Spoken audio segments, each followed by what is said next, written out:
বৃহস্পতিবার বোলপুরে নিচুপট্টি নীরদ বরণী উচ্চ বিদ্যালয়ের ৭৫তম বর্ষপূর্তি উপলক্ষে এক বর্ণাঢ্য অনুষ্ঠানের আয়োজন করা হয়। বিশেষ অনুষ্ঠানে উপস্থিত ছিলেন WBSRDA চেয়ারম্যান অনুব্রত মণ্ডল, রাজ্যের মন্ত্রী তথা বোলপুরের বিধায়ক চন্দ্রনাথ সিনহা, সুদীপ্ত ঘোষ সহ বিদ্যালয়ের বর্তমান ও প্রাক্তন ছাত্রছাত্রী, অভিভাবক এবং শিক্ষক শিক্ষিকারা।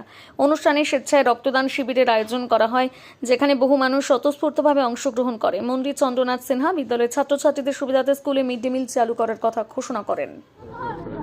ধন্যবাদ। ৭৫ বছর পূর্তি স্কুলের দেখুন, একটা আমাদের সঙ্গেই থাকে যখন ৫০, ৭৫, ১০০ বছর পূর্ণ হয়, তার মানে তিনি কাছের মানুষ, সেই স্কুলের ঐতিহ্য বেড়ে যায়। আমরা এবং আজকে ৭৫ বছর পূর্তি উৎসব উপলক্ষে আজকে শুরু হলো। আমাদের বছর ধরে নানা অনুষ্ঠান হবে। আজকে শুরুটা ভালো হলে বছরটাও ভালো যাবে। আজকে শুরু খুব ভালো হয়েছে। আমরা দেখতে এবং পাচ্ছি তার মধ্যে আমাদের রক্তদান মধ্যে অনেক শিবিরে তারা সাংবাদিক বন্ধু ছাত্ররা, এসেছেন, পূর্ণ ছাত্ররা তাদের প্রত্যেকের রক্তদান শিবিরে অংশ নিচ্ছে। এসেছেন এটা তো ভালো লক্ষণ, ভালো।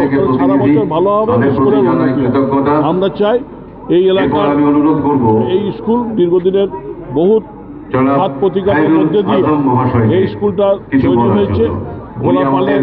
ভোলাপাল জায়গা দিয়েছিলেন এই স্কুলে, এবং তার সঙ্গে সঙ্গে আমাদের সুশীল নায়ক বা জগদীশ বড়াই, এরা দুজন অনেক বছর পরে লেগেছিলেন করে এই যে পরিবেশ, আজকে এত সুন্দর মাঠ বা এই যে স্কুল বিল্ডিং, এই সূচনাটা ওনারা করে গেছিলেন।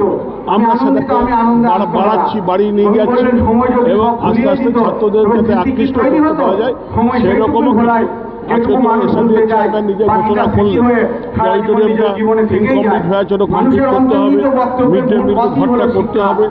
এই যেগুলো হলে পরে পূর্ণাঙ্গ রূপ একটা এবং ছাত্র মানে বলতে গেলে এই স্কুলটা ছোট থেকে লালন পালন করেছি, তো এই স্কুলটা বোধহয় টান